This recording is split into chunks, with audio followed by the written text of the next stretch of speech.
I have to get used to. I'm on an Apple now, and on an Apple, when you want to scroll down, you have to scroll up. On a PC to scroll down, you scroll down. So Welcome to Apple Life. Yeah. At any rate, and here's Sarah. What up, y'all? Hey. Hey, get ready for some ratchet ass commentary. Yeah, I got to get my camera angles a little bit better. Hey, what's up? This is the first time you're tuning in. We do our best to recap the headlines. This is a lot all the time. Okay, so tonight we have one more Oscar update to provide regarding a possible new couple. We'll see. First, Club Shay Shay, then Seth Rogen. So Katt Williams gives another eye-opening interview. Oh, and apparently that dude can actually run pretty damn fast. Beyonce drops the new album name. The fuck is going on with Boeing? I am nervous. That's a little scary. It's concerning. Speaking of concerning, once upon a time, there was a Republican National Committee. No more. Now it's the Trump is doing everything he can to stay out of jail political organization. So, it's a little wordy, but it's accurate. So sorry.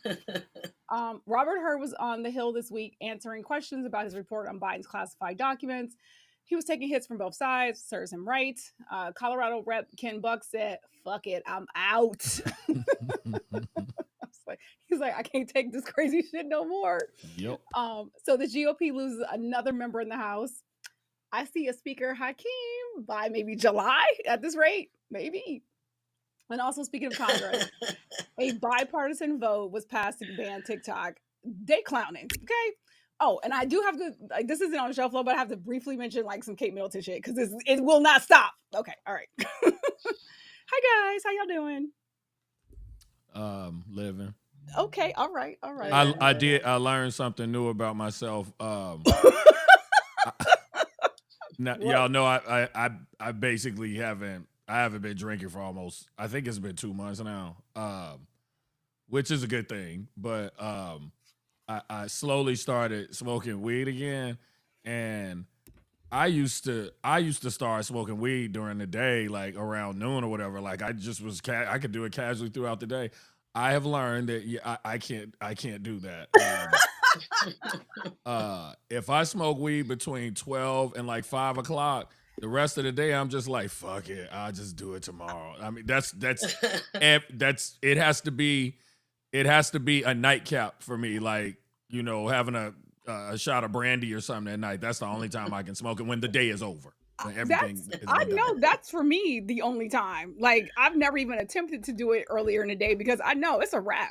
That's the whole point for me, is to help me wind down and check out. Yeah, I thought I was a high functioning pothead, just definitely just lying to myself. And I'm usually not delusional like that. Yeah, I was lying to myself. Anyway, Sarah, go ahead. I'm like, no comment, you amateurs. But that's only because I only smoke indica. Now, if every now and again I acclimate to sativa, and I can smoke sativa throughout the day, but yeah. So just sharing. Since I shared every goddamn thing else about myself last week. Monday. It was Monday. Oh, girl, see. Was that literally 2 days ago? Yes. Bev said, Antoine is scaring me. Face purple, white eyes. She also said his high functioning pothead a thing. Honestly, high functioning everything is a thing. They're out there, Hey, Camille. Camille said, I feel that. I tried to smoke. Oh, I'm sorry, Sarah. Camille said, I feel that. I tried to smoke before work today, shaking my damn head. Hey, see, I am not alone. Because some people can. Like, I know Uber drivers that smoke before they go to work. Like, I know. I definitely know. I'm not going to say a good number, but I know some high functionings. Oh, wait. So Bev is asking, high functioning pothead, is that a thing? Oh, my God. Yes, it is. Yes. That's what I was responding to. High functioning everything is actually a thing, is what you a lot of people don't realize. Like, there's like high functioning like heroin addicts out there, we spoke of one on the show once. He was a college professor and he was a nigga, and we were very angry about the message. You know what? I believe I recall that now that you mention it. Yeah. By the way, talking about t-shirts, I do have on my They See Me Rolling, They Hatin' shirt with the cat and the toilet paper. And this is a shout out to my nephew Lino, Draculino on the East Coast. That's my sister's cat. Oh, that's cute. Cat. And then my cat did that one time. He did it. Oh, got Pac on there. He did it once. He's black. He's black, her cat. I don't know if he messes with toilet paper. Oh, mine is black, and he fucked with the toilet paper one time, and he fucked around and found out and never touched it again. He comes in, he's in the bathroom with me every time. He's in there just, it's weird, but he don't go anywhere near the toilet paper, thank God. We get along very well. Karen says, so then shout out to yours too. Doing. He probably fine, honey. He probably somewhere laid up right now. Oh. Toes up. To answer Bev, and then we're gonna move on into the actual topics tonight. The mess. we wasn't on there, but hey, whatever. Not topics. Yeah, it's basically like, you know, for some people it's like a form of Xanax. You know what I mean? Like it's especially if you have it in your system regularly.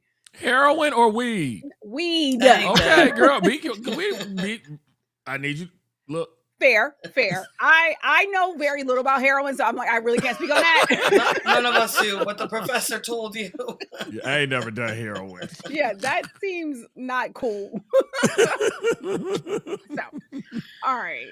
I learned about them in college, though, and you know, like deviant behavior or drugs in society. Those classes, they talk about things like, yes, there are functioning heroin addicts. They are out there. And you're like, I have a question.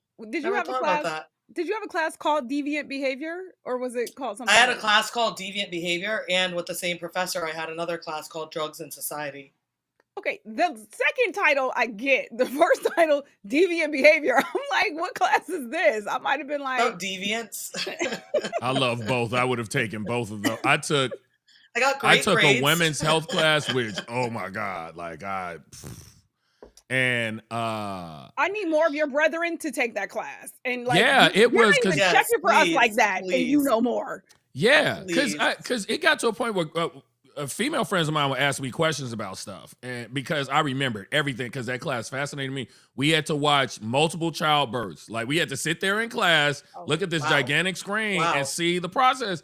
And everything you see on television, it's extremely misleading. Like every woman doesn't look like, you know, she's pooping out the city of Chicago every time they give birth. A couple of the women, she was turned on her side and they were like, push, and then that baby came out and they gave her the baby and that was it. Like everybody doesn't have the same experience. Okay, we are not going to happen with Monday night. We went to a whole cycle.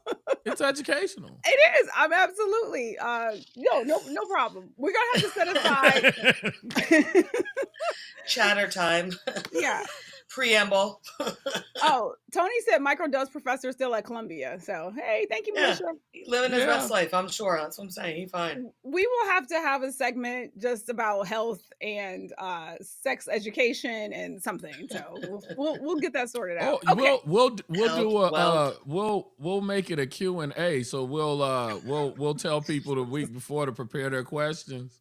Oh, that's gonna be lit. Because then if I have to answer questions about my drug use, that's gonna be a really past drug use. I only smoke weed now. I barely even do mushrooms anymore. But okay, yeah. I'm gonna try and keep us somewhat on type of a time. So we are moving on officially. It's 10 minutes in. Okay, into the agenda. Yes.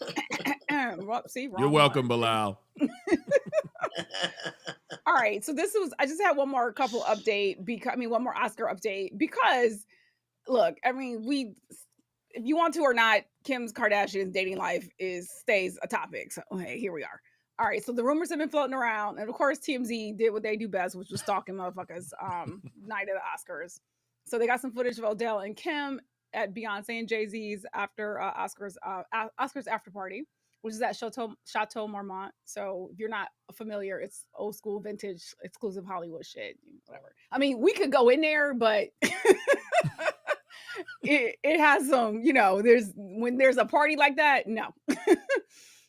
So they apparently attended 2 parties together. They've been spotted in Vegas together. I mean, they was, looked mad cozy. Here's the thing. Honestly, I don't care.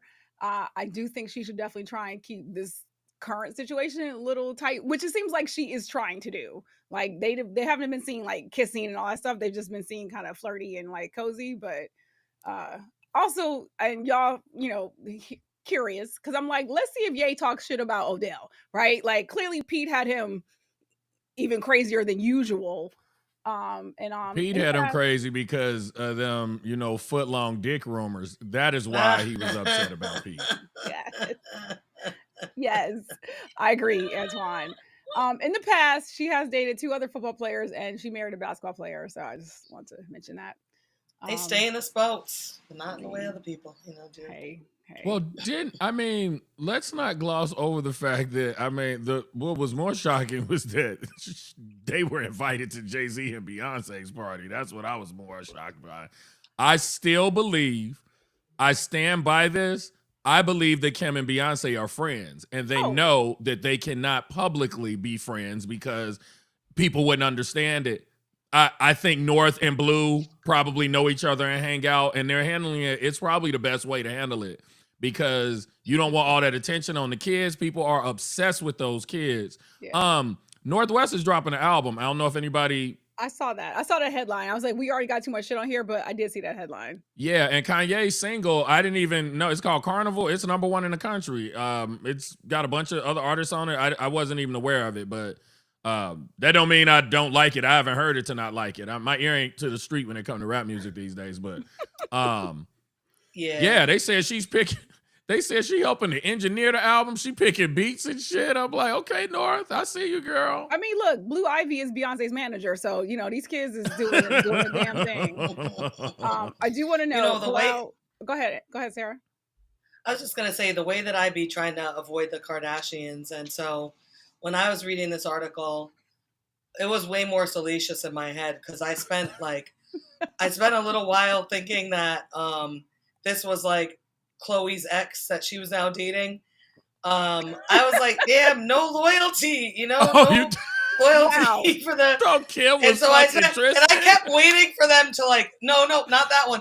I kept waiting for them to say something like, "Whoa, what a horrible sister," and and then I was like, "That's not what's happening, Sarah." And then I didn't even care enough to try to look it up of who I was thinking of. But you thought Leslie Odom. Yeah, right before the show started, I realized you're thinking of Leslie Odom. It's not Leslie Odom. Odell.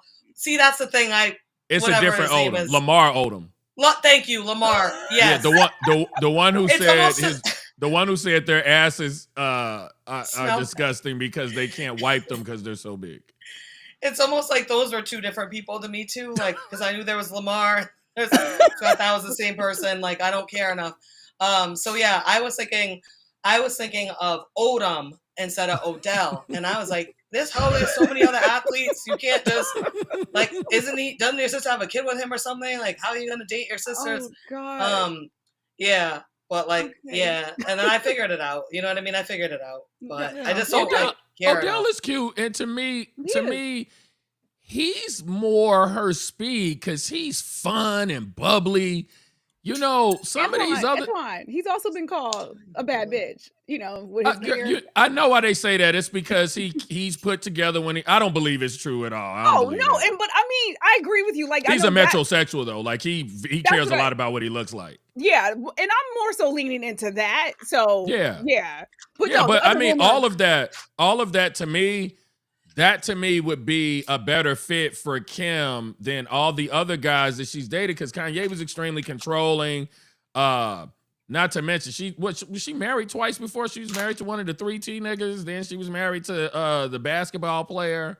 And I forget who she's dated in the interim, but yeah, I think she should date somebody that's fun. More Davidson. Okay, so we're gonna move on. I do want to know. Bilal said Antoine sharing never gets old. I need to laugh 3 times a week. Thank you, brother. Oh yeah, that's why I said thank you to him earlier. Right. Yeah, Bilal, could you tell some people to subscribe and watch with you? That'd be great. Thanks. Okay, moving on. But you know what, Antoine, I do agree with you that I do think Beyonce and Kim are friends and they just don't publicize it. I agree. Yep. Yeah. Yep. Okay. And I think that's great. I think it's great actually. Yeah, I think so too. So I've actually been meaning to tell you about this, Antoine, because I wasn't sure if you had heard about the Seth Rogen interview. Not until I ain't know nothing about it till you sent that show flow, and I saw Continue. Okay, right. So the reason why I definitely wanted to mention it is because, look, if you are a regular watcher of the show, okay, what are you eating, Sarah? Sarah, what is going on over there? What is crinkling? I'm sorry, that was Riblet's treat bag. Okay. You can hear as well as Riblet can, because if that treat bag makes even a single noise, she always hears it. I'm sorry, I didn't realize. Sorry, the crinkling, I was like... Right into the microphone. I'm sorry, Riblet, not right now. We'll mute it next time. Okay, so... we keep referencing Katt Williams' Club Shay interview and fair, right? Because it kicked off the year. He dropped a lot of information. It has defined 2024. The metaphors that I've been able to draw just on a personal level between the interview and everything that the universe has shitted out since then into the ether has all connected to that interview. The year, to sum up this year, it's about taking small things and turning them into bigger things, and taking bigger things and reinterpreting them using small things. So you could go in reverse, but everybody has been doing that from the Supreme Court down to Kim Kardashian. So yeah, sorry.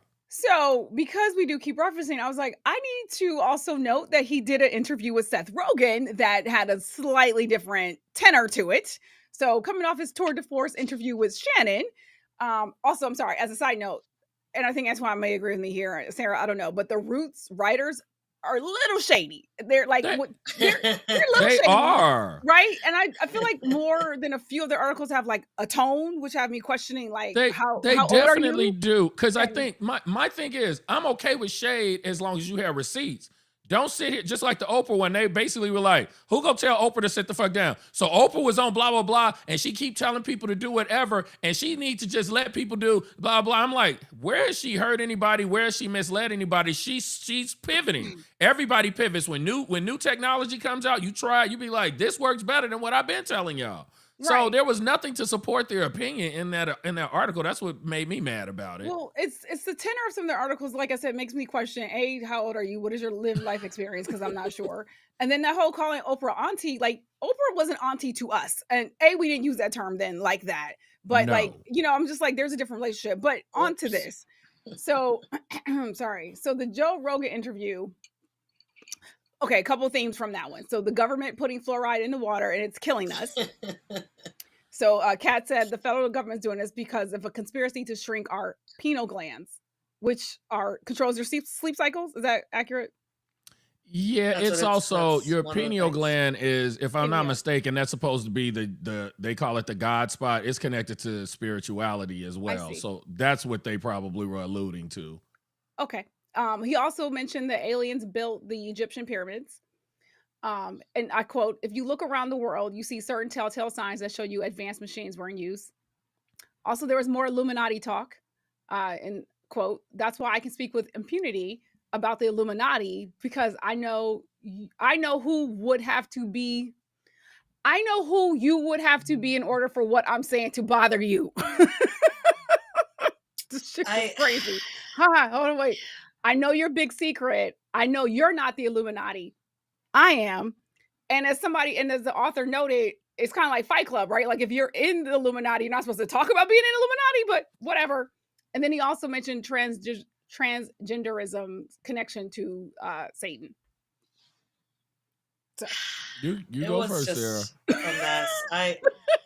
So here's the thing. I don't watch, listen, whatever to Joe Rogan. He's a mess. Oh, absolutely not. What I think was terrifying is this. They had a link in the article to the actual Joe Rogan show, and against my better judgment, I did click on it and listen to a little bit of it. Oh, wow. I think I probably lost, I don't know how many brain cells in those minutes I listened. But what was scary was that he was making Joe Rogan look like really sensible and like the sensible one, because he was saying such crazy stuff, and then Joe Rogan was saying like normal things back, and I was like, wow, it's that, like, the impressive thing is you making Joe Rogan look like the like rational, logical one. That's what's really impressive. He really went on about the pyramids even more than what the article. That was one of the pieces I saw, and it was just like, what's happening? You know, I mean, I just don't really understand a lot of his logic. But well, for that's me, Joe's I'm format. really. No, I mean Katt's logic. I was not understanding. No, I mean what you were saying before. What Joe's format is, he gets conspiracy theorists on his show, and they rattle off a bunch of shit that's questionable, and then Joe will say things that sound sensible, and it makes it appear that they are having an intelligent conversation because he's extremely deft at making these things look palatable to his audience, when in fact, if you just replace Joe with just somebody else who's reacting to the other person, it would be very clear that it's two people talking about a bunch of questionable shit with no real receipts. But because Joe is a celebrity and he's part of the whole, he's kind of part of that red pill culture to a certain extent, his audience just, it's similar to when Crescent brings up, like on Jimmy Kimmel, when they put the microphone in front of a Trump supporter and they say something, they trick them. Oh, there's the bubbles again. It must be the thumb. They'll say something. Hey, did you know Biden did blah, blah, blah? And they're like, oh no, that's terrible. And then they go, no, but actually we're sorry, we're mistaken. That was Trump. And the person quickly pivots their whole belief system because the person they like did it as opposed to somebody that they don't. So that's what they didn't. So that's what happens with Joe. It's like he has adoring fans. So when bullshit comes out of his mouth, they pivot and make an adjustment, and they think that shit is, you know, they think he said something really profound, and he didn't. He did not. So we are going to he didn't have to say much of anything. He just was, just kind of questioning things back and didn't really have to say much, but Katt was definitely on some stuff, but I love watching him run, you know? Well, okay, so thank you. So segue. So what's interesting is that in that first article, when he's talking about the Seth Rogen interview, he says, you know, questioning everything that he said, right? You are interchangeably using Seth and Joe Rogan's names. Oh, you know, oh God, and I like Seth Rogen. My bad, sorry. Thank you. Apologies, Seth, because I like you, different. Joe Rogan. I like Seth Rogen too. Boo. Very different. You know, because I recently read something about Seth Rogen, which made me like him even more. So it's in my head. Remember he dropped James Franco as a friend like a hot potato as soon as that motherfucker started getting out of pocket. I said, okay, I see you, nigga. Like, fuck him. He was basically like, fuck him. He was like, I had heard, and fuck that nigga. Well, speaking on, like, fuck what y'all talking about. Basically, him and his wife said, we like to get high on Saturdays and sleep in and just be kicking it. That's why we ain't got no kids, and we cool with that. So people got mad about it. Woo! What bastions of... Yeah, he said, I like smoking weed. I don't want to have responsibility over anybody, you know? Right. It's the best on a Sunday when I know I got a solid 4 hours sometimes where I don't have to do anything. And oh my God, it's the best. It's awesome. Yes. So I'm like, look, that's his truth. Why you mad? You anyway, sorry. Stay focused. Kids are wonderful too. Love them. You know, and you can have kids that smoke weed too. You just got to be a little more discerning with when you do it and how you do it in front of who. But it's just easier for Seth and his wife to do it. If you have them with grandma over the weekend or somebody that you trust, because sleepovers are a little dangerous, so you know. But like, get it sorted out. Anyway, Joe Rogan. So as part of the article that was talking about the interview with Joe Rogan, he mentions like questioning everything Katt said, right? Like the whole 3,000 books a day or a week or whatever the fuck that was supposed to be. It was a week, right? 3,000. It was a year. 3,000 books per year. Oh, I thought it was like a week. I thought it was super crazy. 3,000 a year is crazy. So yeah, and that's what I put in the thumbnail. I think the thumbnail for today's episode, because the thumbnails have started going out earlier because I think that's what helps us get more views. Me doing it at the last minute is not helping us. So I'm gonna start sending it out the day before. But yeah, I think in the thumbnail I was like, I think it said something like maybe Katt actually did read 3,000 books in a year. Yeah, super fast. Because as I still haven't said yet, but I'm trying to. The other article was about him. Katt Williams' recent 40-yard dash time proves that he's likely way faster than Yoo-hoo. So he ran a 4.97 40-yard dash at this NFL Pro Day event that was in Texas someplace, in a likely first round draft pick, timed the run, and he shared the video. So just for some context, there's a Texas wide receiver who broke the NFL combine 40-yard dash record last week with a 4.21. And then retired QB Tom Brady, who's 46, made news that he ran a 5.18, which is faster than his 2000 combine. And he's a quarterback, so he doesn't need to be as fast as like some of the other spots. So yeah, that little, and in the article they called him world's fastest Smurf. I didn't come up with that. That's why it's in quotes. That's not mine. What'd you say, Antoine? No, go ahead, Sarah.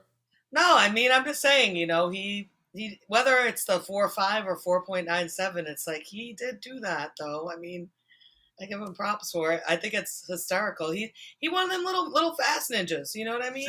A speedy little ninja, And it's like, you gotta at least give props to people. So want to hate, and you want to have all kinds of hate, and then he proves it, and you want to make up stuff about stopwatches and whatever. And it's like, look, he's faster than Brady. Just admit it.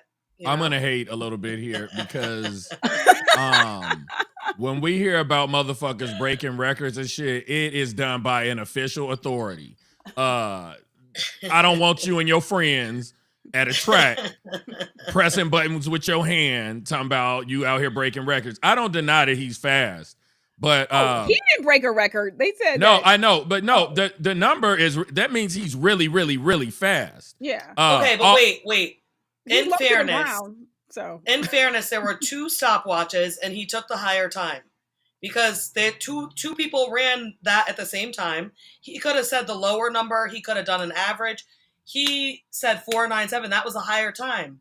Oh, I understand that. What I'm saying is that when we rattled off the numbers of Tom Brady and the other nigga that broke a record, their numbers were not. Those numbers didn't come from 2 niggas sitting there with 2 stopwatches. That's an official authority that determined those numbers. So I would love if Katt does it with officials that time those other 2 motherfuckers, then I will give him his props. But until then, I'm questioning anything that comes out about this nigga. Just everything. I don't know what your friend might want to be on Club Shay Shay. I don't fucking know. I question anything you say, but I will give you credit. Everything that has come out about you, whether it's you on the Joe Rogan show or this questionable timing of your running stats, it is all equally entertaining. So yeah, just keep giving me more metaphors to use throughout the year. I'm happy. Everybody's happy. Camille said if anyone did that Whitney Coke, they could run fast. Yes. Oh, now you say now he said he don't do hard drugs.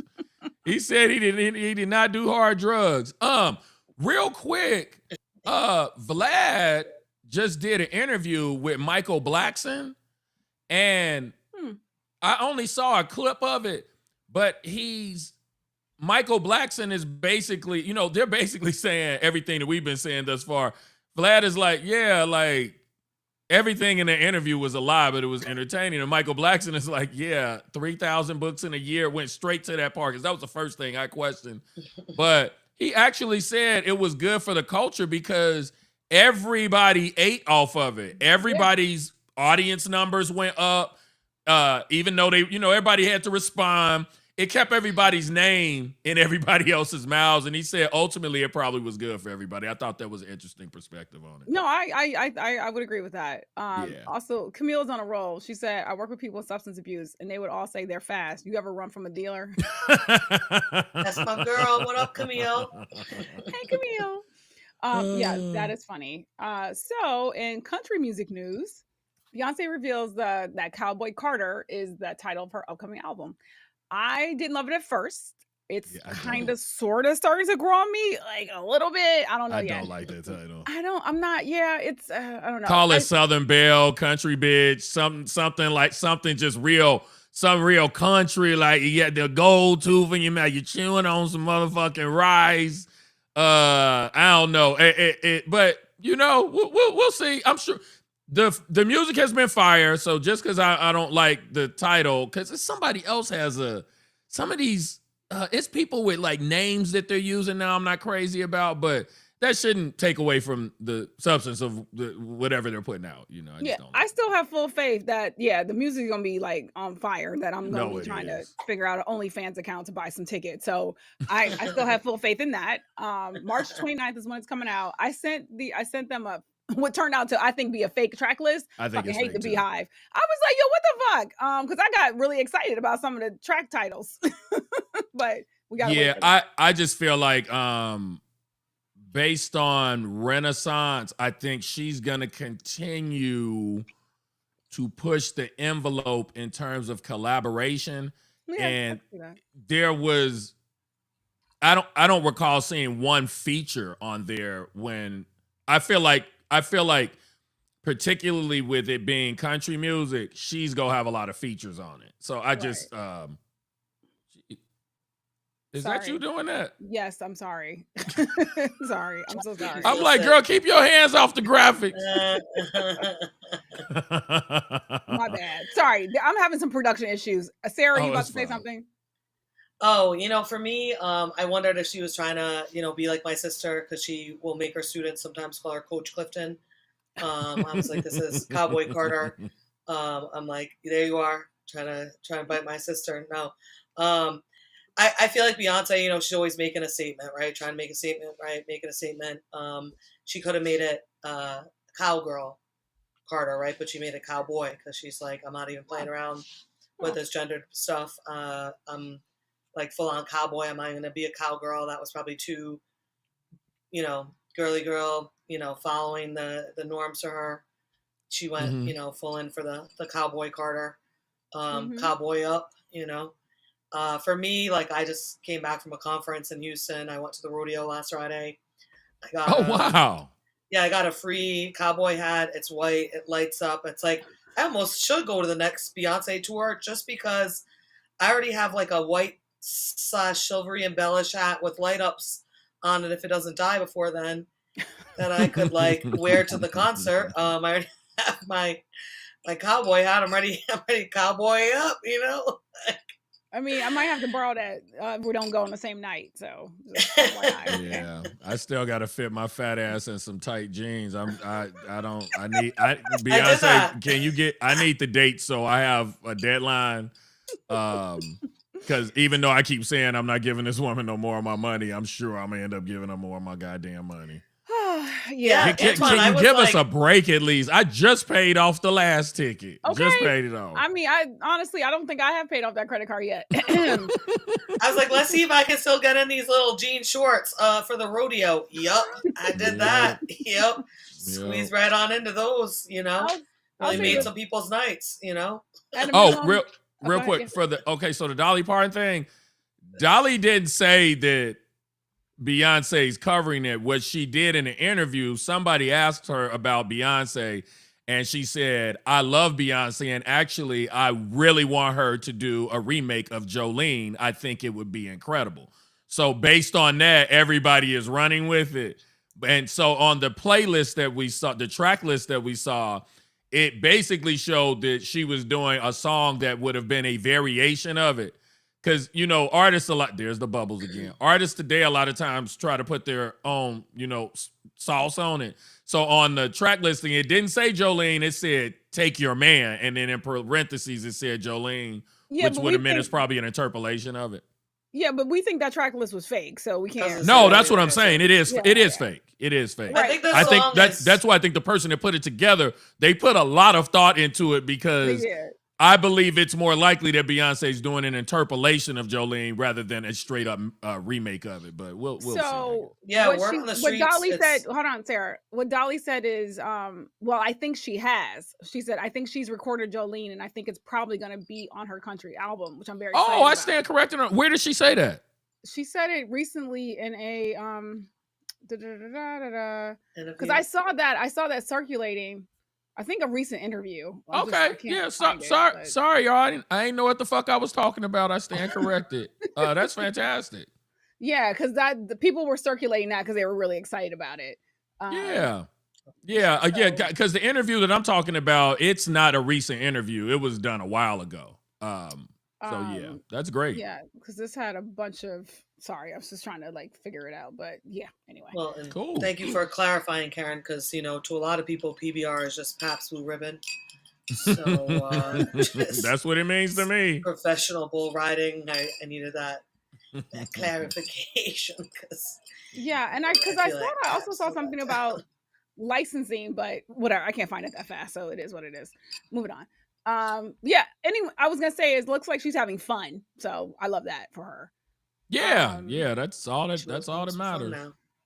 Yeah. Well, I'm glad that you got back safely, Sarah, because these planes right now are scaring the shit out of me, and I fly a lot, so it's scarier. I'm realizing why my friend is talking about flying only on certain planes and how I should probably just listen to her more instead of being like, I'm taking a direct route. It's like, do whatever she's doing because she's trying to stay alive and she might know more than you. So. Yeah. So the headline was Boeing whistleblower who warned of aircraft safety flaws found dead. Okay. So just as a timeline of recent events, okay, just so we can all kind of understand where we are this week. In January, a door panel blew out on an Alaska Airlines flight. A week later, a Boeing plane was forced to make an emergency landing in Japan due to a crack in the cockpit window. A Boeing 757 lost its front tire. Also in January, this was a Delta flight from Atlanta to Columbia. And then, it was taxiing across the runway into a takeoff position when another plane alerted the control tower that something was amiss. Later, a UK passenger was alarmed after noticing pieces of tape on the exterior of a Boeing 787, which was a flight to India. And then a United Airlines flight suffered a mid-air fuel leak and was forced to make emergency landing. This was March, I think last week. Then last Thursday, a Japan-bound flight lost its tire. That one I heard about, United in San Francisco. No injuries, but that damaged several cars. Sorry, this is so crazy. Then I didn't realize all these things that happened. I heard about some of the other stuff, but not all of them. Then a United Airlines flight went off the runway in Houston, forcing passengers to evacuate. Sorry. And I quote, rolled onto the grass when exiting onto the taxiway. This was around 8 a.m. Then Monday, 50 people were injured on a Boeing Dreamliner plane after a sudden movement midair on a flight from Sydney to New Zealand. So that's where we are. So John Barnett, who spent 3 decades at Boeing, he retired in 2017. When he retired, he filed a whistleblower complaint about his experience at the South Carolina plant. So he said were potentially catastrophic safety concerns.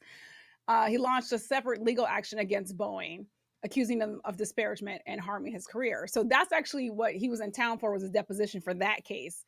And that, I think, administrative case was supposed to be going, I think, up in June. He said that management was more concerned about profits over safety. He said people who had highlighted problems were now called troublemakers. And in the past, if you had noticed issues, that you were rewarded for catching things. Family said he was really fun-loving, but that he did suffer from PTSD because of his and anxiety attacks because of the hostile work environment. And his doctor did tell him, this is before he retired, he was like, if you stay here, you're going to have a heart attack, so you need to leave.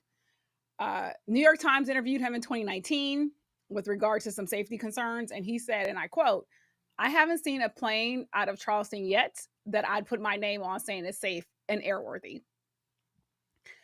He was found dead from a self-inflicted gun wound. And his lawyers were like, he was in very good spirits. He was really looking forward to putting this phase of his life behind him and moving on. We don't see any indication that he would have taken his own life. No one can believe it. This man did not commit suicide. He was murdered. Now I'm gonna put up the allegedly banner. So allegedly. Put up the allegedly banner. So what we have to go back a little bit. These problems started with 2 MAX 8s in 2018 and 2019. That is where the real problem started. So in 2018, an Indonesia flight crashed, and it was a MAX 8. And then the guy who allegedly killed himself became a whistleblower. He raised his hand like, yeah, it's fucked up over here. It ain't right. That was then in 2017. That was in 2017 when he did. I'm sorry, 2017. Yeah. So in 2019, another MAX 8 crashed, and it was in Ethiopia. It was an Ethiopian flight. So they still haven't bounced back financially from what happened with those two flights, amongst other problems. So some experts believe that all of that shit cost them upwards of $60 billion. Now, there are niggas out here that will kill you for $500. If you cost a company $60 billion, and then you take, that was, again, that's from 20, wait, the whistleblowing started in 2017. Yes. So the two flights followed that.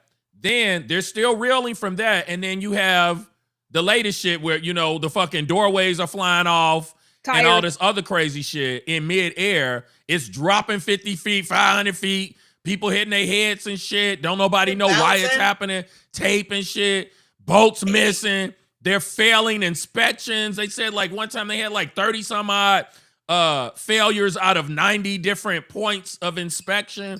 So yeah, I believe he kicked all that shit off, and it was coming to a head with him actually testifying or giving a deposition, whatever it was. Mm-hmm. Yeah, I believe they took that man out. It was like, you ain't finna cost us no more money. We on the comeback trail.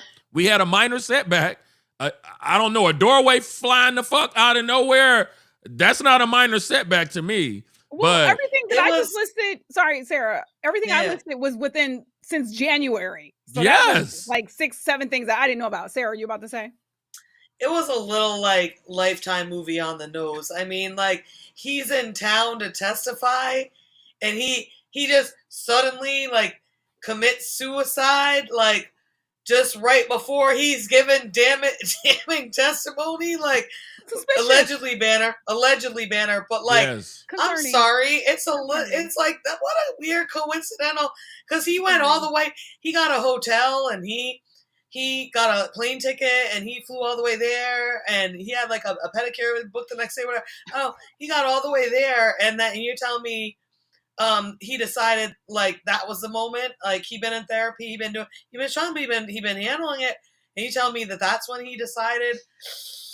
And Boeing is really big. If you fly to Charleston, you can see the Boeing right by the airport, near the Charleston airport. And it's like, I mean, we all saw Murdoch and all that stuff. I mean, South Carolina be doing stuff differently, and I don't know, it's a little. That time is a little coincidental. Also, I just want to take this moment to say, if anything should ever happen to me, it was 100% my job. So, Sarah, are you allowed to say that publicly about your job? Sarah, Jesus, oh my God. Allegedly. Let's circle back to that. Maybe we can talk after the show, just so you've told us. It is noted, though. It is noted. It is noted. It's on the public record. On the record. Y'all heard it. You heard it here first. Yeah, it's concerning. And exactly, Ernest, I was going to say the same thing. And then you got Elon Musk and these other right-wing assholes out here talking about, all the problems with the planes is because Black people are, because of D&I and Black people being hired. And like, I'm just like, no, it's corporate greed. That's your people. Exactly. Yeah. I mean, his quality control, it's happened with him, with his companies. His quality control has declined. Look, case in point, the actual platform you probably posted that shit to is a prime example of something going into decline because somebody mismanaged it or scared fucking money away. That's exactly what happened to Twitter. It started falling apart when you started firing people who knew what the fuck they were doing. It's the same thing here. Their bottom dollar is being affected. So we're not going to have as many people. We're going to have more people. We're going to put pressure on more people. That creates the likelihood that problems are going to occur. He knows better than anybody else that that's what's fucking going on here. So, Ernest said, plus there are people he could send to jail with his testimony. That's motive for those execs to murder. Woof, Jesus, it's a lot.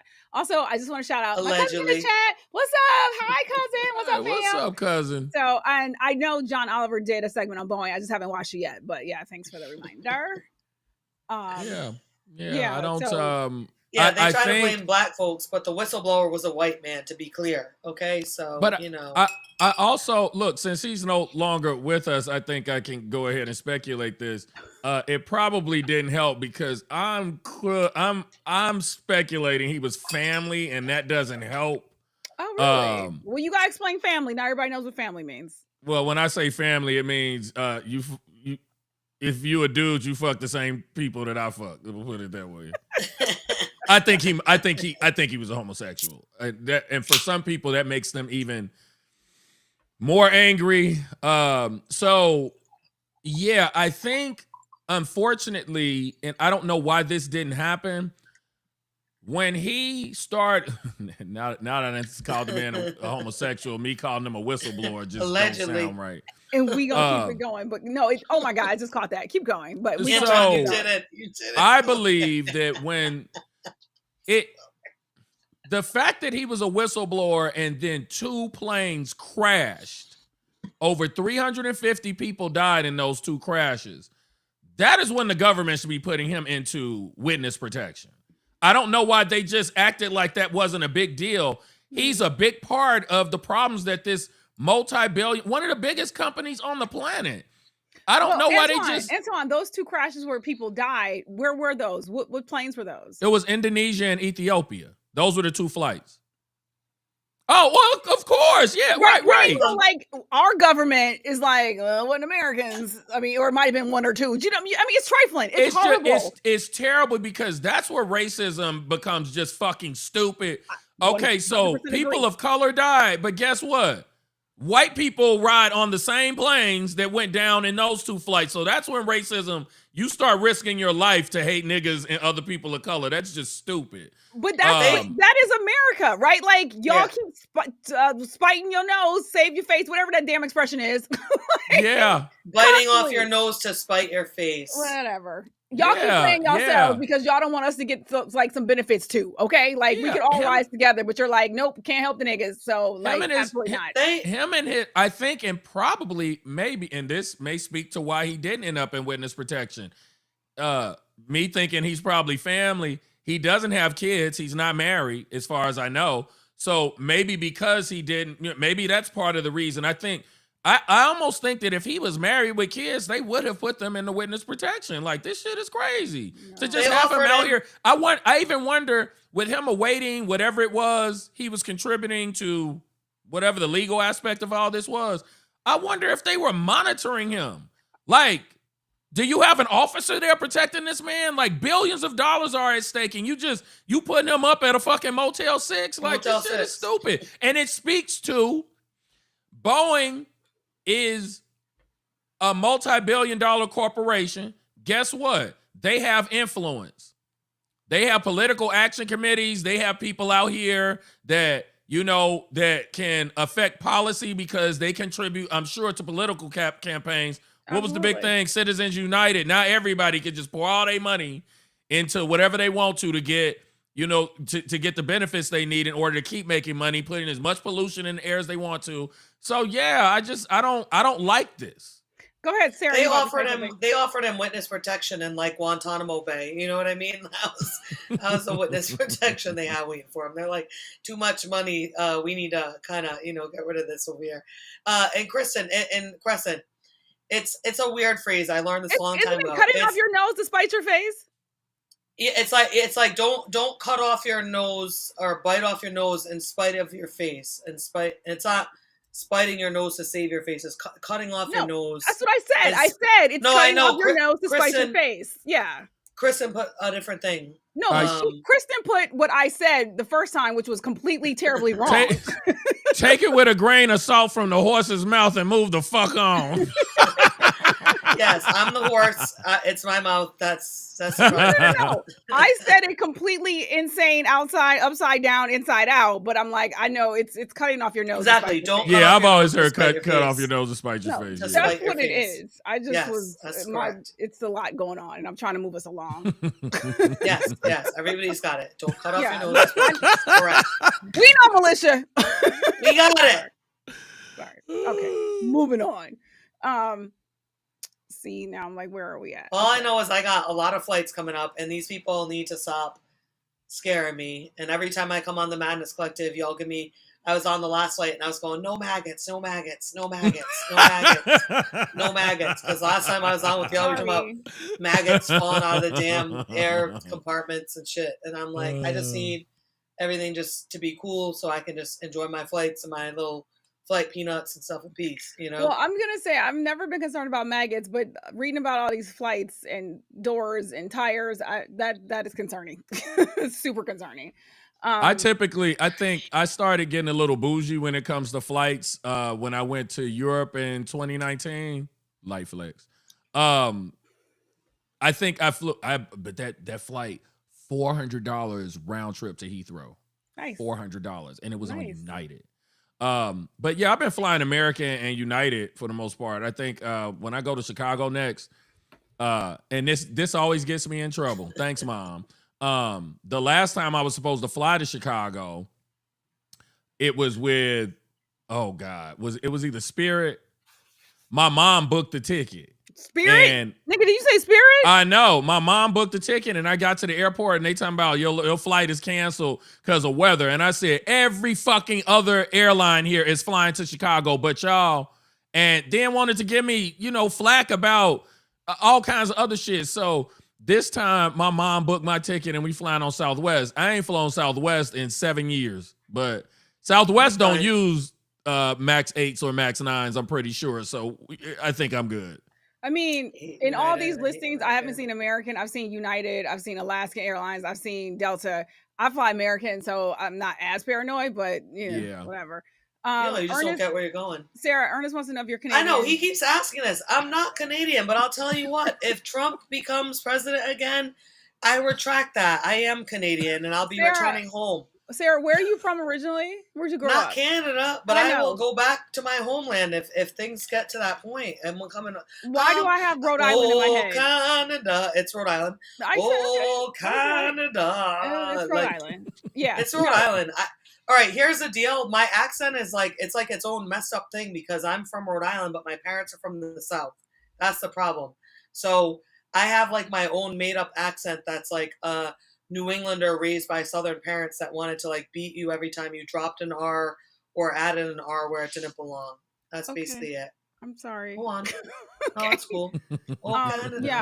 I do have comments about Spirit, but I am going to try and move us along. So it was Camille. It was not willingly. Like I said, my mom booked it, and we get into enough fights already over bullshit, so I had to let it go. Yeah, the last time I flew Spirit was because I had to hurry up and get someplace, literally, later that night or the next morning, and so But I knew what I was getting into. So with Spirit, you just got to understand what you're dealing with. Yeah. So okay, mob rule. All right, so the Republican National Committee has officially been taken over by the Trump campaign. So more than 60 staffers have been let go. So the political communication and data departments have been basically just nixed.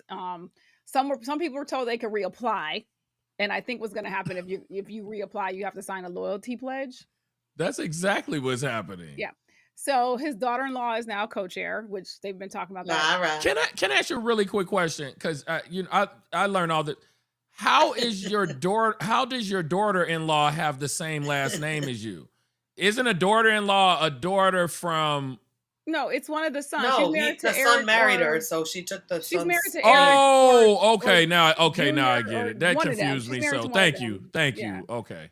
So, you're thinking of only Ivanka and no, I don't even know how that would work. I don't know what you're thinking of. No, I know I know where you are, but yeah, she married one of the sons. So under the new structure, the Trump campaign is looking to merge its operations with the RNC. It has merged. It is taking it over. It's been merged. Yeah. So Trump has argued that his legal prosecutions, since they're politically motivated, he's suggesting that any spending on his own lawyers is a form of political spending. That's the rationale. And people are saying this is what he wants to do with our government, right? He wants to get back in office and consolidate power in the executive branch, fire all the fucking people who've been running government positions forever. That is the plan. And just with regard to money, the RNC had about $8 million at the end of December, which is only about a third of as much as the DNC has. When I saw that number, I was like, do they mean 8 billion? I'm like, how the fuck does I saw that number and just knew, because I said, now 8 billion is an exaggeration. I was like, they mean 80 million. They have to mean 80 million. No.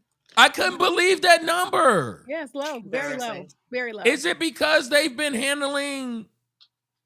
Fundraising hasn't been what it has been in the past. And also you had the primary situation where you had like a lot of money going to Nikki Haley. You had money going to because they have to fund every candidate. Okay, I get it. I get it. So I'm sort of guessing here, but I think that's probably why the RNC's current budget is a little more anemic than it should be at this juncture. But I think that's part of the reason why. I was like, that should be tens of millions of dollars easily, no problem. I'm like, yeah, shit, that's nothing.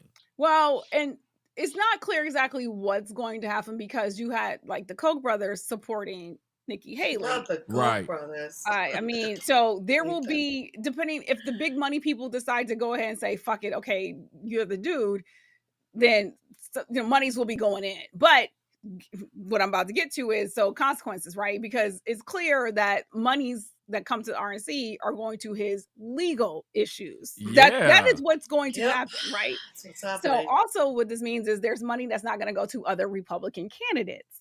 Mm-hmm. So look, I'm actually kind of happy about that. But the issue is this, he doesn't really care what happens with Congress, right? Because the plan from Project 2025 is get back in the White House and then we're going to consolidate power there. So even if we don't have one of the, like either the House or the Senate, or we don't have both, we don't give a fuck. We're trying to figure out how to work around you motherfuckers anyway. Right. So it's kind of like, whatever. It is about me. It's about getting back the White House, period. So they have officially scrapped the GOP's plans to encourage early voting. So they're shutting down a program dedicated to mail-in voting. Instead, the party is taking steps to prioritize legal challenges. So, case in point, they sued Michigan's Secretary of State, who's a Democrat. Today, they sued her, seeking to purge allegedly illegal registrants from the state's voter rolls. So what they're saying is at least 53 Michigan counties have more active registered voters than they have adult citizens over the age of 18. And I was going to mention this on one of the show flows. There's a couple different articles out there talking about the very focused efforts that Republicans are doing to like kick people off the voter rolls, and that means Democrats. So it is, and it's a lot more coordinated than in the past. In the past, it's kind of been like, oh, Georgia did this, Alabama did this, but they're all now working together. Like, okay, what laws are on your books to like kick motherfuckers off? So it's scary. And look, fuck the RNC. Y'all deserve this, but at the same time, this is frightening. Like Trump has officially taken over the Republican Party, officially. And they let him. So it's MAGA. It's a MAGA party. That's scary. It's scary. Look, I know you're about to say it was bad enough when we only had like Democratic Party and the Republican Party. Now we have one functioning party, which is the Democratic Party. The other shit. Yeah. It's just interesting to me that you have, because some of these people, they have a record that extends past Trump, even Obama. And to go back and look at their records and see that, even though they were Republicans, we might not have been crazy about them. They were at least seemingly rational people. And I just don't know why, because you even take the senator the congressman, the Republican congressman who said, I'm out. This shit is wild. Did we talk about him yet? No, he's next. Yeah. I mean, he's not. Robert Hur is next and then him. Yeah, so you would think that there would be more of that. Like, I didn't sign up for this shit. Like, this dude is taking over everything. I don't agree with it. It's like everybody's scrambling in fear. And for a lot of these people, it's like, nigga, it's a job. It's not that serious. You done made money already. Why are you participating in this circus? But everybody is participating in it. I find that odd. I just think that's odd. I think maybe some younger Republicans who are more likely to be captivated by the celebrity of Donald Trump and his charisma, I understand that, but the older ones, the OGs, I'm like, why y'all falling in line with this shit? It's fucking your legacy up. So, and Sarah, if you got a comment, but before that, Ken Buck did say, "Oh, there might be some more behind me." Oh, okay. Yeah. But go ahead, Sarah. You about to say something? I mean, I was going to say, oh, Canada. You know what I mean? Look, Trump thinks this is like Game of Thrones. You know what I mean? He's going to have his whole family up in there. You know, he's the king. Here's his first hand. Like, he's just going to put the whole family up in that shit. Laura Trump. Who the hell is Laura Trump? Like, you be having important roles. A tool. You ain't shit. You ain't need to be in these roles, you know? But this is, I think, like, we're all, you know, screwed is what's going to happen if this goes through. So I mean, even if it doesn't go through, we're all screwed, because if he doesn't win, they're going to try to revolt. If he does win, it's going to become Trumplandia within a year. He going to become a king dictator. I mean, this shit is crazy. It is alarming. And I keep looking and observing at what's happening and knowing that there are other rational people. Look, Nicole Wallace, damn near every episode, she's like, are y'all fucking seeing this? Like, literally. Like, she has people on talking about fascism. She has people on talking about the voter rolls. Like, she is like, there are certain people in mainstream media who are sounding the alarm. You have other Republicans. You have people out now, they were talking about this the last couple days, who are doing ads that are like, I'm not saying we fucking with Biden, but I'm gonna tell you, we cannot fuck with Trump. It's that Liz Cheney kind of like lane. Well, and the person who spearheaded all this, I think the person who led the way to this kind of, I can't deal with this anymore, because we're supposed to be able to deal with self-criticism as a party. And I think Mitt Romney was the first one, when Mitt was basically like, I can't, like, when he would stand up against this shit. Like, yeah. And everybody just shit on him. It's like, fuck you, we supposed to be in solidarity. And he's like, we're not infallible. We can't take everything this man does and says as law. He's not perfect. He makes mistakes. And what he's doing now is fucked up. And they basically all excommunicated him. So, yeah, I think that he was the first one. And I think that because Mitt Romney, even though he's a Republican, like, you know, I didn't have a strong dislike for Mitt Romney. Ones. Yeah, he's one of the not crazy ones. Yeah, because Obamacare was based on what he did in Massachusetts. So, yeah, it's like, yeah, and for somebody like him to be ostracized for actually raising his hand and saying, yeah, something ain't right here, that's scary. Well, I feel like my deep breathing exercises are going to be so on point by the time we reach the election. Like, it's gonna be like harmonious, like melodic. You know what I mean? I had to. Today was one of the days where I very deliberately did not watch as much MSNBC as I usually do, because I can't. I had to. I said no. I had to say no. Yourself. Yeah, I did, because it's March. We gotta get to November. So why'd you even say that out loud? Oh, that's so long. Oh, I mean, it is what. Hey, we gotta just know. At least you have a second month of Black History Month to look forward to, because Black History Month is celebrated in October in the UK, and bitch, we are celebrating it here as well. So we're gonna have 2 Black History Months this year. Oh, I think you said that last year too, and any year you and say we it, forgot. I'm gonna support you. I'm gonna support you every time. Well, we weren't on the air. Oh, we weren't on the air. Yeah, so it's fine. We weren't on. I did it anyway. We weren't on. I supported it because you said so, Antoine. Okay, Robert Hur's messy ass was on. This was another frustrating fucking thing that happened, because the whole reason why, first of all, there was no need for this. This is another waste of time and a waste of motherfucking resources, right? The report came out. He did his best to fucking talk shit about Biden being damn near senile, but it was like, but I can't charge him with a crime, right? And Trump did fuck up, so that's why he's been charged with crime. Mm-hmm. Moving on. But Republicans was trying to prove a point, and Democrats were like, okay, you motherfuckers want to play? Let's play. Which is one thing I'm appreciating. The Democrats are like, they have every time now when there's some hearing shit, they're ready. They're ready with receipts. Like, so I'm not mad. Also, Robert Hur resigning from the DOJ on Monday. I was like, that's interesting. Mm-hmm. But okay, sure, whatever. I'm sure he's been promised some lucrative position, partnership at a firm. I'm sure. So he got hit from both sides. Or Fox News or something. Sorry. he about to get big checks, and then hopefully, look, I'm sure he's hoping Trump does go back in office. Then he'll get attorney general, some shit, whatever. He got hit from both sides. Republicans were mad because Biden was not charged with the crime. because he shouldn't have been. And then the Dems were mad because it was still written up as a hit job, right? Like I said, trying to call Biden damn near senile. So this was also similar to the Hunter and Biden deposition, where the Dems were like, they took any opportunity they could to just call out Trump shit. So we were going to try and play some audio from Representative Dean where, because I don't remember exactly what it was, but she had Robert Hur reading from the report. And I think it was when he was exonerating Biden, which he was like, I never said the word exonerate.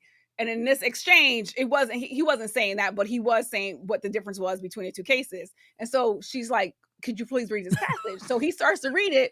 And then he stops, and she was like, continue. He was like, well, you can read it. She was like, these are your words. You read it.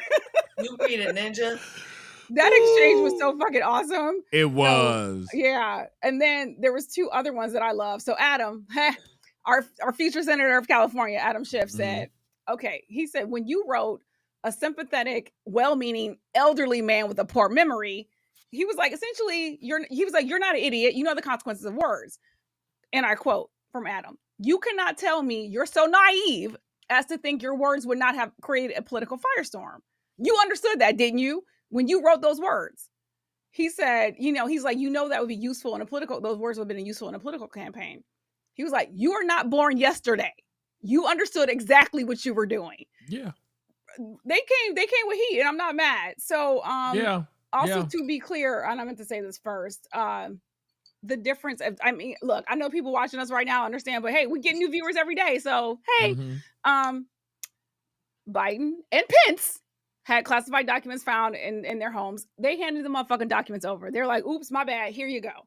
Trump took boxes and boxes and boxes of documents to Mar-a-Lago, probably Bedminster, whoever the fuck else knows, had them in bathrooms, had them in ballrooms, had them just randomly in closets and shit. They asked him 50, 11 times for them goddamn documents, and he was like, nope, they're my documents. No. Then he had people moving the documents when they came to get the documents. Yeah. Obstruction.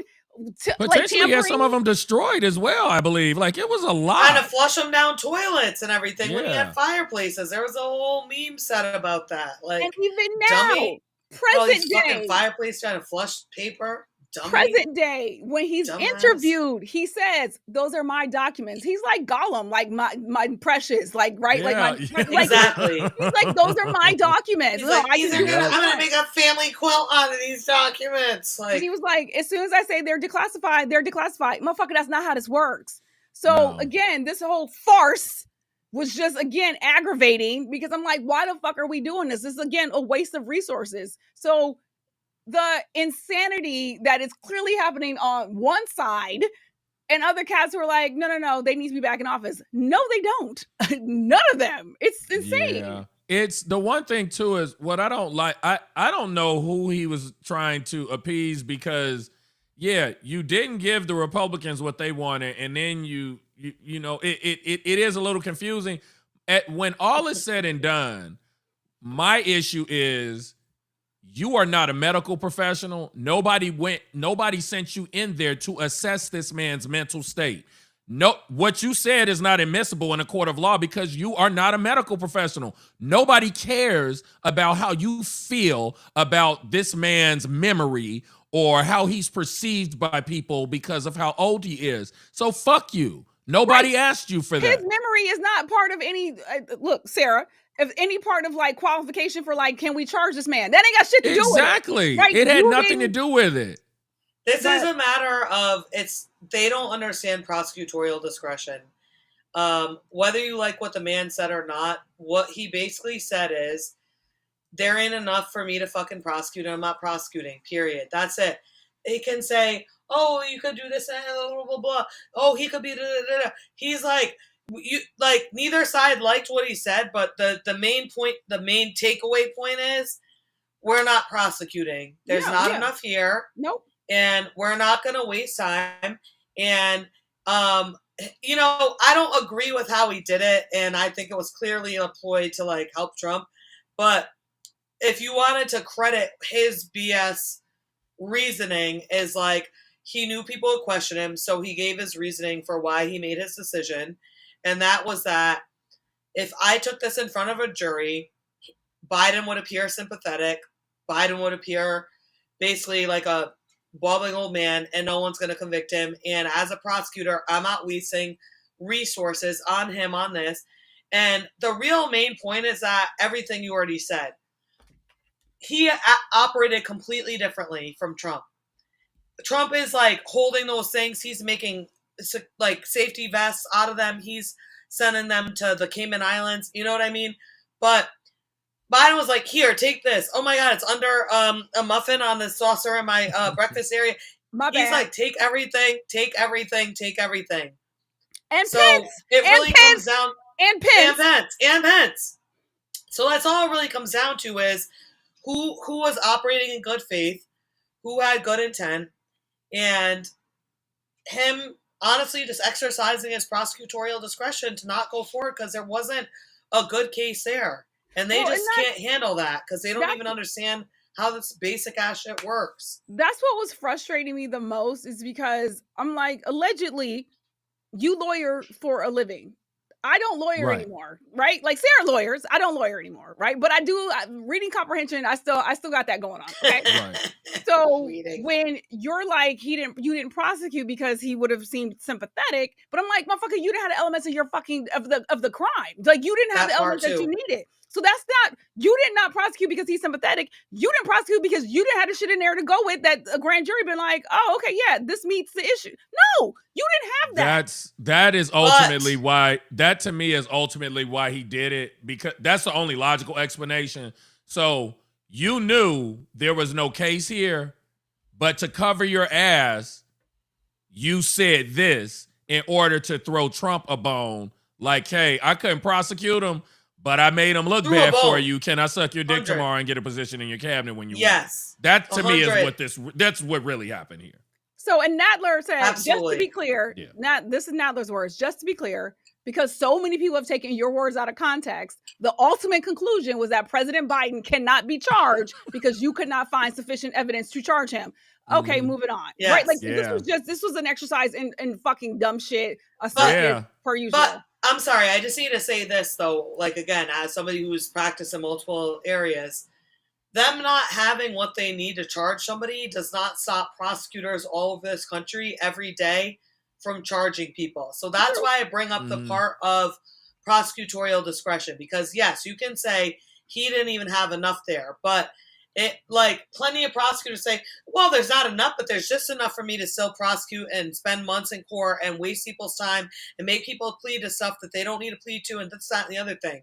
So it's a little bit of he didn't have any shit, and it's also a little bit of even if he had a modicum of shit to try to pretend it was enough to go forward, it still wouldn't be, because if you bring it in front of a jury, it's a bullshit case and it's not going anywhere. Sarah, it's a little bit of all of it, you know? Sarah, I would say yes to that, except for when you're involved with presidents, right? Like anybody else, anybody who's not a president, yeah, they'll move forward. Like you said, try and get somebody to crack, say a deal, you know, like rat on somebody else. But in this instance, if you come for the king, you better not miss, right? So with Trump, the reason why there's 91 indictments is because, nigga, we got the evidence, right? Like we have a case for you. With Biden, again, you want to go through the circus, you're not gonna get anywhere. If it's somebody else, maybe. You're making the point. It's part of it is because all of this is going on. Yeah. That you do have to. What he said is bullshit. Period. Period.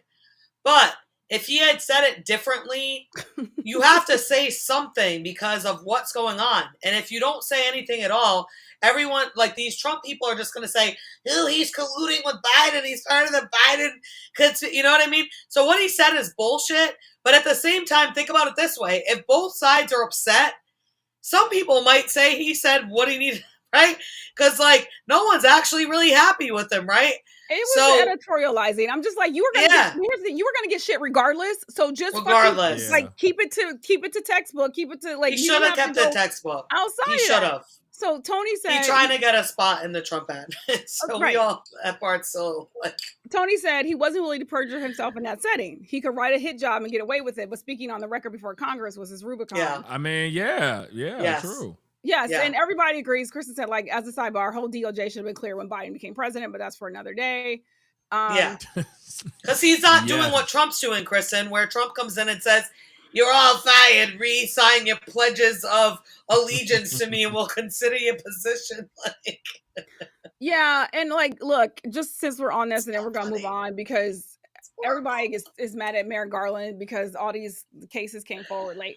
Yeah, okay, fine, but we gotta deal with where we are now. Okay, like dragging that man is not getting us any motherfucking where. Like, it is what it is, and no one in the chat is saying that. I just keep seeing it other places, and I'm just like, okay, I guess I don't know if you need to get that off your chest. Yeah, you can be mad at him, but like, we can't go back in time because we could. Then 2016 never needed to happen. So if we talk about going back in time, so I want to acknowledge I don't recognize Diana Perry. Is that that's my girl.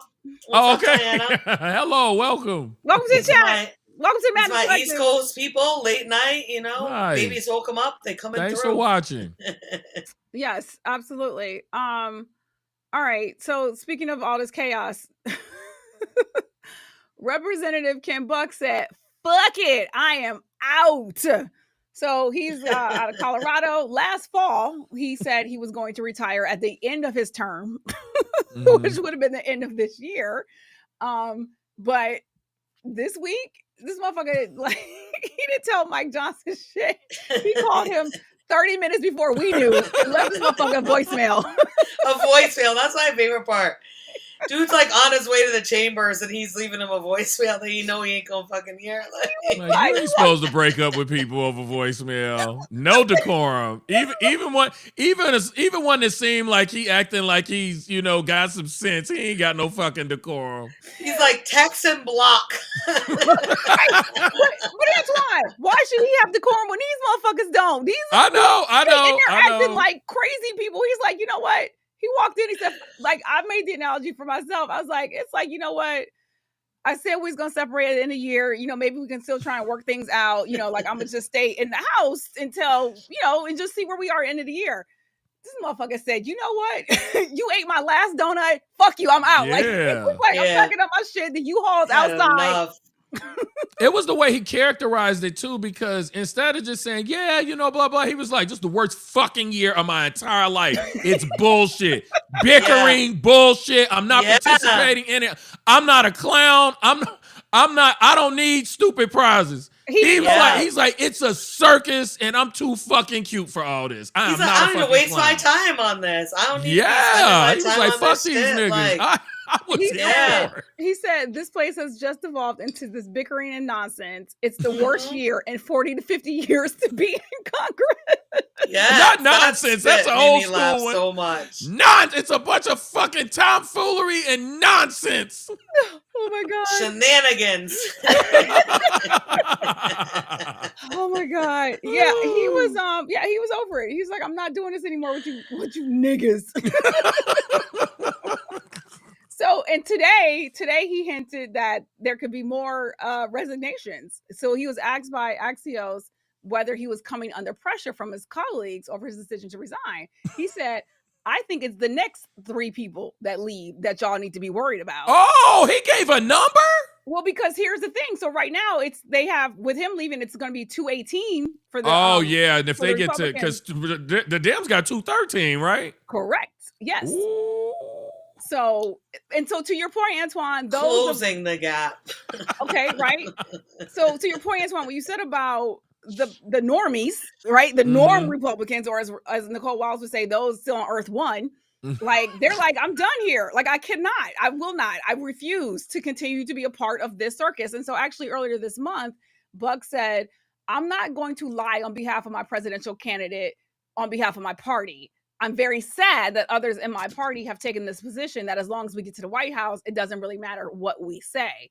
So this. I need to look more into this, man. I didn't know he was out here speaking facts. Are you fucking kidding me? Oh my! None of them will do this. I want to read more. My interest is piqued. Oh yeah, and that was the other thing too. Was like, he ain't going out quietly. Exactly. He's like, oh, and another thing. Yeah. Wait, who? Oh no, Matt Gaetz was doing the Hur thing. Matt Gaetz said something during the Hur when they were questioning him. I was thinking it was this. Sorry. Go ahead, Sarah. He tried to work with them motherfuckers, and they didn't want to listen. So like, voicemail 30 minutes before while you wiping your ass before the chambers. It's like, it's so poetic, really. Y'all are nothing but bullshit. So you know what I mean. Let me just go on ahead. It's poetic. I would love to see more. It's hysterical to watch. Like, they're all so butthurt over it. They're just like, he didn't even tell us. Like, well, no, it sounds like he did for a while, and you guys weren't really listening. Like, he literally said, I ain't wasting my time. This ain't a good use of my time. Like, he'd rather be underwater basket weaving somewhere. Like, this ain't a good use of my time. Like, again, the analogy really is a relationship. I've been trying to communicate with you, you fucking asshole. I have been trying. Y'all, you don't want to change. You will not change. It's definitely you, not me. Y'all let Marjorie Taylor Greene get too high of a, first of all, y'all let her in. 1, 2, y'all let this woman like actually talk and dress crazy and do all the crazy things. Marjorie Taylor Greene, Matt Gaetz, like all these. No, and no. I don't even want to be in the same car with them. Let alone like he's like, I'm out. And that's exactly Crescent. Who he would be up against is this Boebert. Because she switched districts when she almost lost last time. Yeah. So that's who he would be up against. And he was like, nah, I'm not even wasting my time on this. Have it, bitch. Well, have it. What's funny though about that one though, Sarah, is that because she was about to be facing like a really tough primary, or she was about to be facing a tough race in her district that she left, which I think was third district. So she moves to the 4th district, which was his. But I was like, that was going to be difficult because he is, an established dude who's not insane. And so now though, they're saying it actually still might be kind of tough for her because they do a special election and whatever. I saw that. Yeah, I'm hoping she doesn't go back in. I'm hoping she still don't win. You just moving for nothing. Yeah, absolutely. So I hope there's like termites in our new home. You know what I mean? Whatever. Speaking of, and we should at some point go into like the drama that she got going on in her household, but not tonight. Speaking of nonsense that was happening in Congress this week, today in particular. So, and I know Callum mentioned something about like I'm going to call it what it is in terms of like the articles we read. So legit bipartisan vote today, like surprise. Vote was 352 to 65. So there was 50 Dems and 15 Republicans who voted against it. And so what the argument is, what the issue is, that saying TikTok poses a national security threat because the Chinese government could use its intelligence laws to basically have ByteDance, the company, hand over data. Right. Which I'm like, y'all got a lot of that. Anyway, so, and what would happen is the bill would prohibit TikTok from U.S. app stores unless the social media platform, which is used by roughly 170 million Americans, is spun off and sold. Somebody American buys it. So the bill would give the company roughly 5 months to sell TikTok. And if it's not divested by that time, it will be illegal for app store operators like Apple and Google to make it available for download. Couple things. I had added a couple articles in here. Obviously, people on TikTok who are literally it's their income, right? Like they've spent X amount of years building it up. One woman said she had just quit her job, like basically last week because she was finally making enough money on TikTok to like supplement, like live. Yeah. So also, I'm sorry, you already having problems with the youth vote, Biden, with this Gaza shit. You want the fucking youth to really rebel on your ass? Okay. So I will say this. I don't think it's going to pass the Senate. Right now, I don't see that happening. But I hope my thing here is, I'm not getting my brain ain't constructing a Katt Williams metaphor for this. But the hypocrisy theme is resonating. My ears are ringing because, okay, this idea of demonizing TikTok because of something that might happen, you got Elon Musk over here doing way worse. he's doing way worse. And he's not is Elon Musk even an American at this point? Is he a naturalized citizen? I have no idea. I don't know, but So he's a danger. He's a threat. You handing him military codes. This motherfucker is basically running our space program. And he's highly problematic. So, make sure your house is in order before you start demonizing. And I found that, it's real easy for us to demonize people whose cultures still left a feel from us. So when it comes to Mexico or Canada, it's almost like, oh no, they're cool because like they're Christians and they speak English and our cultures are similar. But when you start talking about Africa and Asian shit, it's like, no, they gonna take everything over. Fuck them. They want to. It's the downfall of America. You got bigger problems than worrying about TikTok fucking up America because of access to information. Elon has access to information. Look at what he's doing with it. Antoine, it's scarier. Look at home first. How many times do y'all get something that says, "Oh, sorry, your data has been compromised and like our servers got hacked"? Like Target, Walmart, all these fucking American companies be fucking our data up. TikTok seems to be doing okay. And the thing is, too, they need to stop poking the bear because TikTok is in a state of transition right now. I don't know if y'all knew about the thing that happened with Universal Music.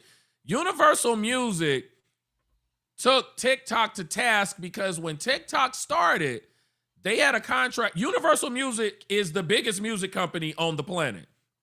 So what happened was when TikTok started, they had a 5-year contract with Universal. And TikTok didn't start out. TikTok today is not what it was when it first started. So long story short, it has become a music outlet for people. People go to TikTok to listen to music. Oh, yeah. That's not what it was designed for initially. So basically, Universal was like, yeah, we need to renegotiate because that original contract, we're not renewing at the rate that we gave you that. Look, it was cute. That 5 years was cute. You motherfuckers made, you cast some checks. Yeah. But we're about to renegotiate because you are essentially a Spotify at this point.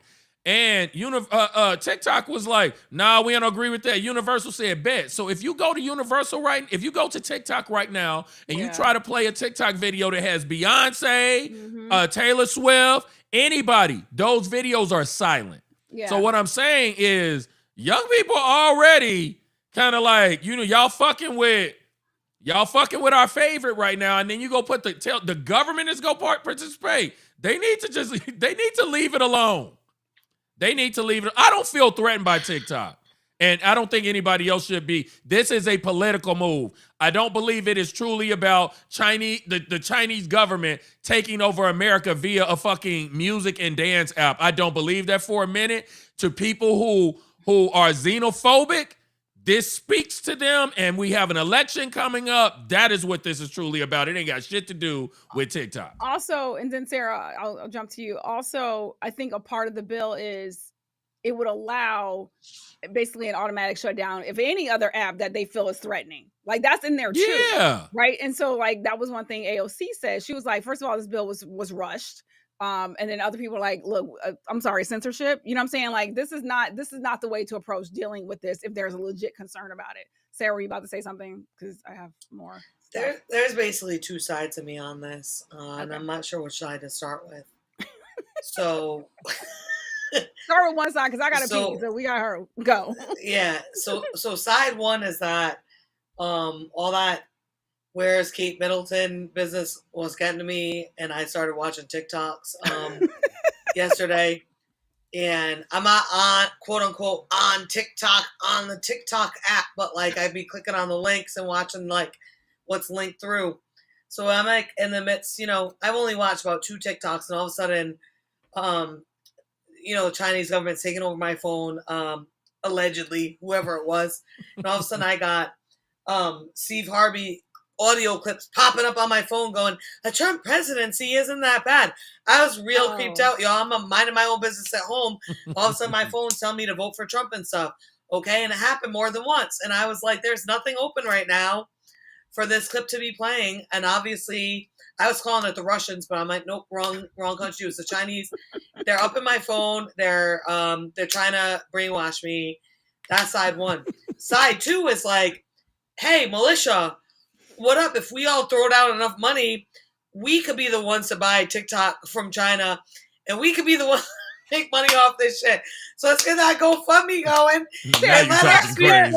Sarah, if we're asking the militia for money, we need to go to the Madness Collective so we can get a production team and get some marketing. I'm like, get money. I mean, if somebody's gonna do it, why not be us, right?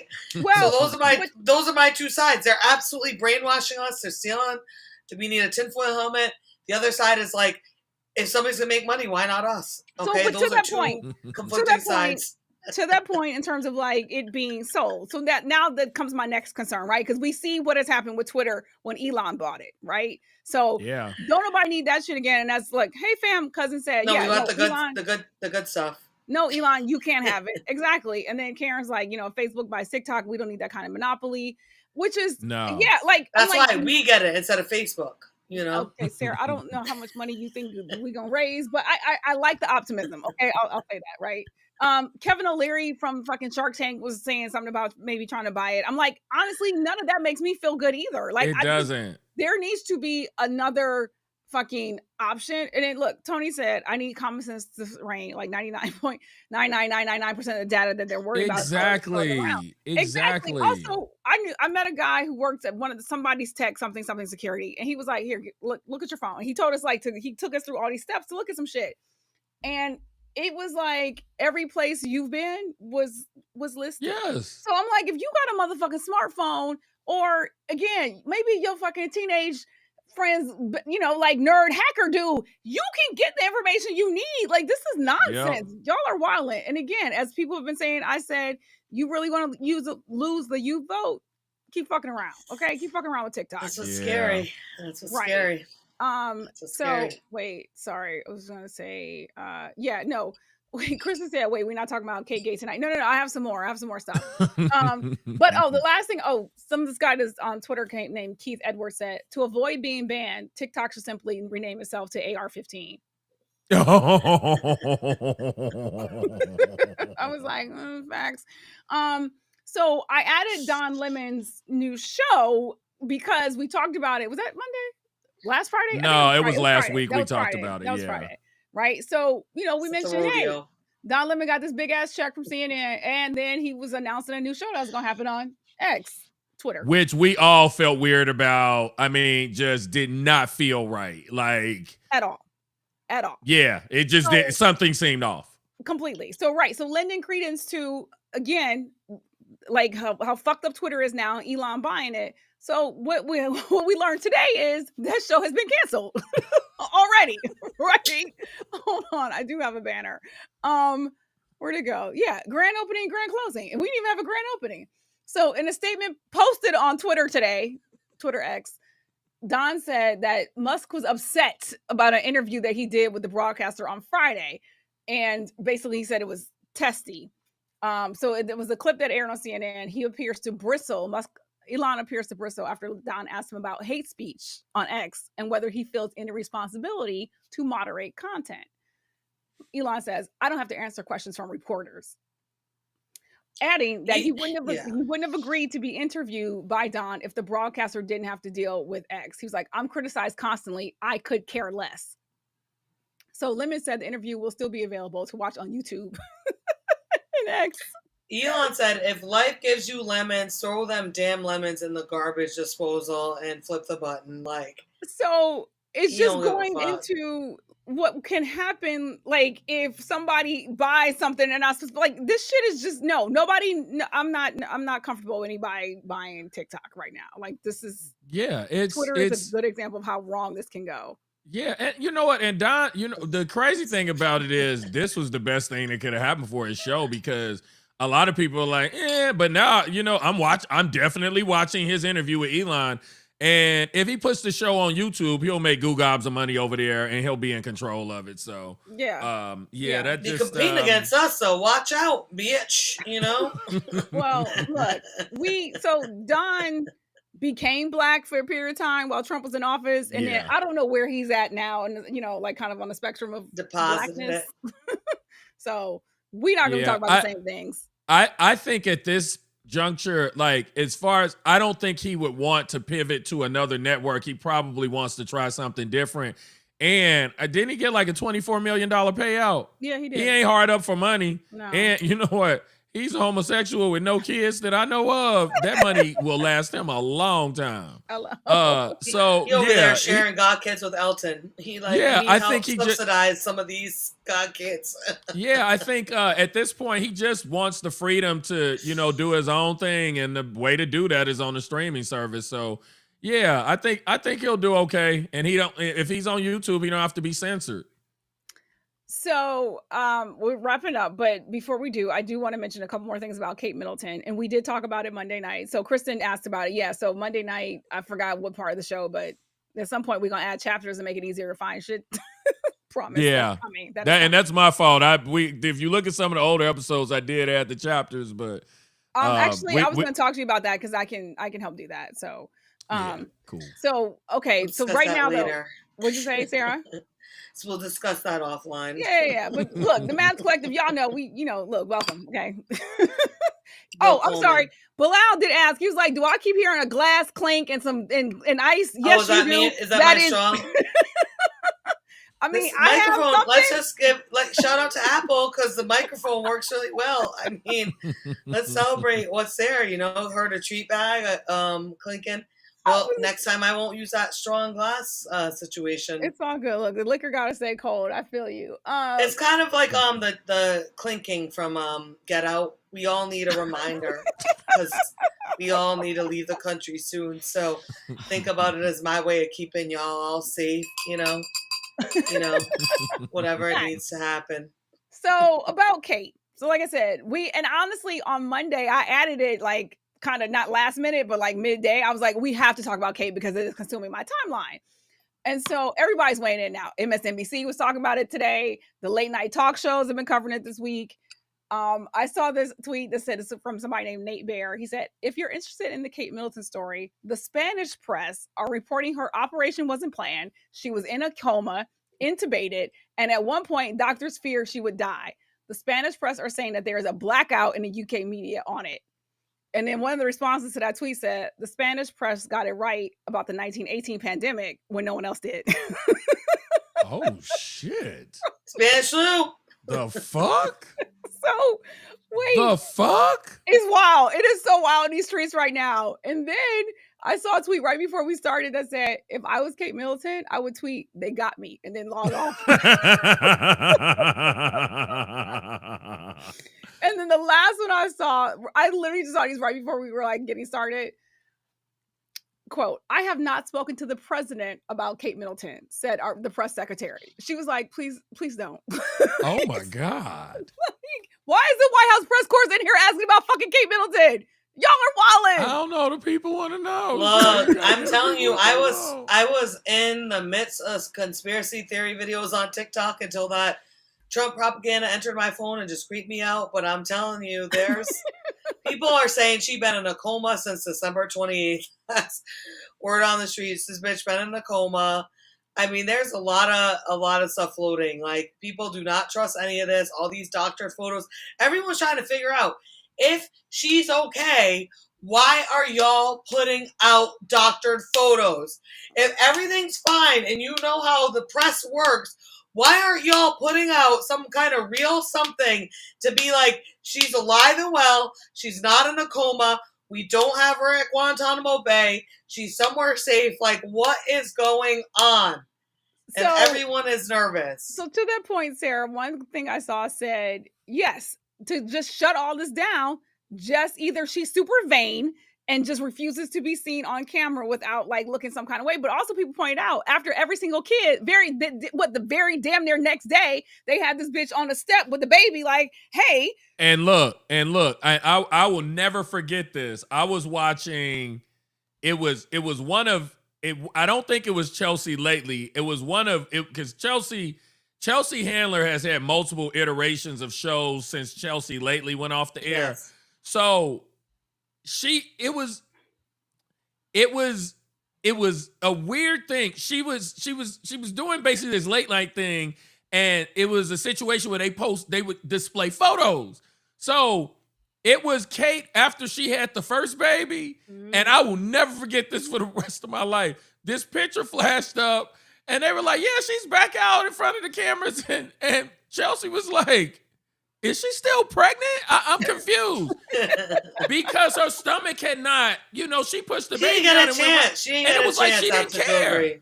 She was like, this is what everybody don't snap back like all these celebrities They don't. do. So, yeah, so taking that into account, the fact that I don't care if you had surgery or whatever, one of two things should have happened. Either you drop a couple videos and say, hey guys, just to, I know you guys are worried. I'm okay. I'm recovering. Do a little TikTok video. But the other thing is, I don't understand that. This is just me, and this is me having watched a bunch of SVU, a couple clips from The Crown, seeing how, bunkers underground and shit. Why the fuck the royal I don't want to get them advice. So they need to have, when you are that, when so much is at stake publicly because you're constantly being surveilled by fans, all kinds of other people, you need to have footage and photos in an archive that you can disseminate when people need to go underground periodically. There's a way to do this. The fact that they don't have something they can drop and say, hey, everybody talking shit, we dealing with a situation, drop that video to make everybody stop talking. The fact that they don't have that on deck, I don't know who's in charge of shit. So that's and it's like you do either one. Yeah. No, that's what I was about to say is someone was speculating like, y'all could just shut this down. So either she absolutely is refusing to do that or she can't do that. Like, it's like why is this? Just shut it. Y'all could just shut it down. Easily. Now, sorry, exactly. Sarah, I just want to say. No, that's where they mess themselves up is like, you either do it or you don't. And they, instead of like some people said, I could have accepted that she's recovering from X, Y, and Z, and they told us we weren't going to see her till Easter, and I could have accepted that and not been sketched out. But then they wanted to start releasing fake doctored photos.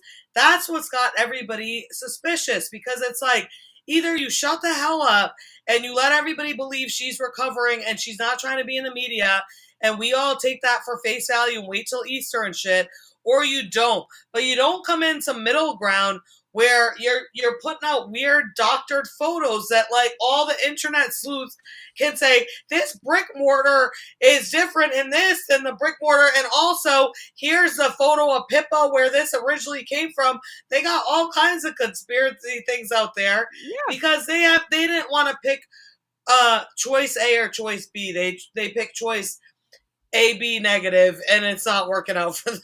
So, and to address what Tony was saying, because Tony's like, why can't she just be in recovery? I'm like, it is now taking a complete life of its own. You got people out here talking about William's side piece. They keep bringing up William and this whole pegging thing, which I don't want to elaborate about, but Antoine can, because we talked about it a while ago.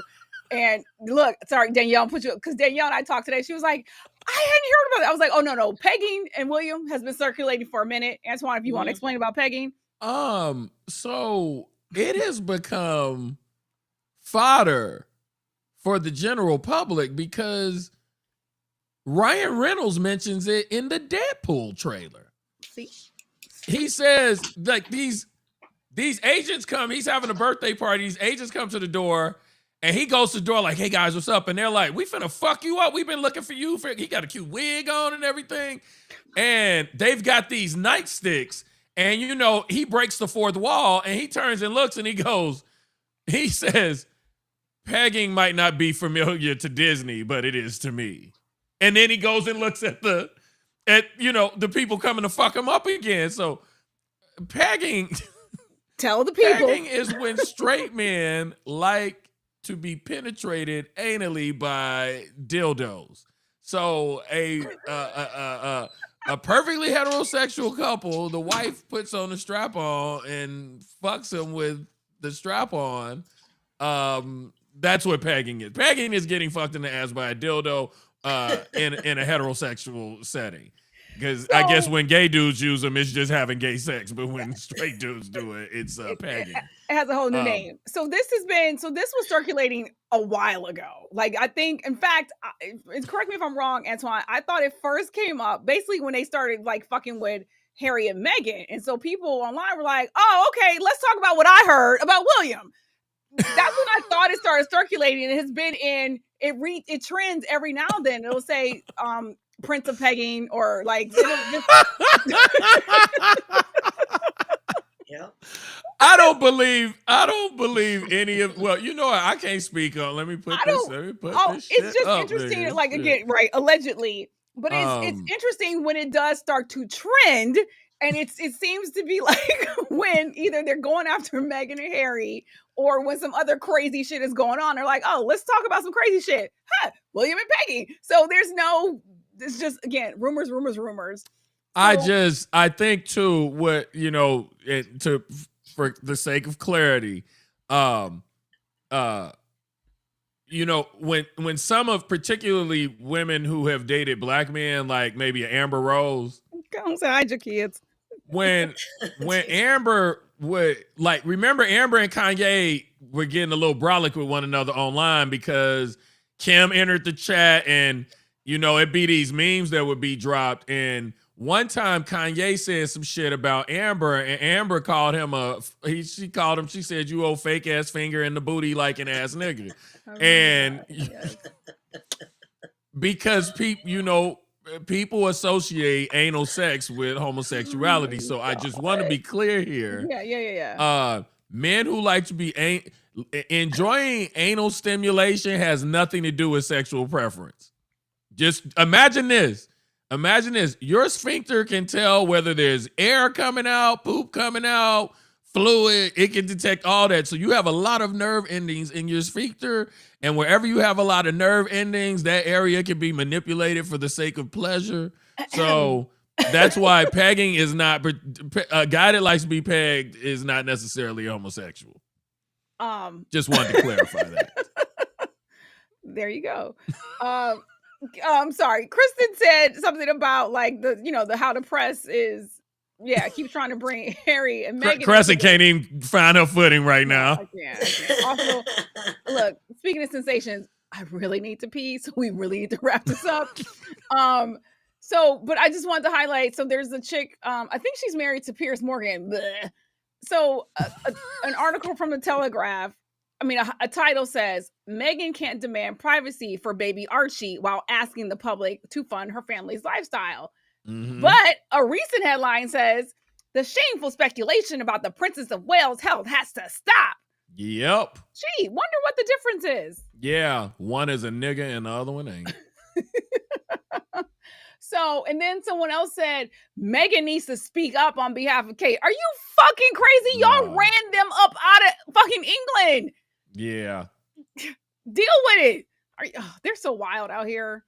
I think, and let's not forget too, the reason, and I think there was it Tony that said why, he said something about maybe she legit is recovering. Well, let's get to that point. They said initially she was going to be in recovery until after Easter. Go ahead, Antoine.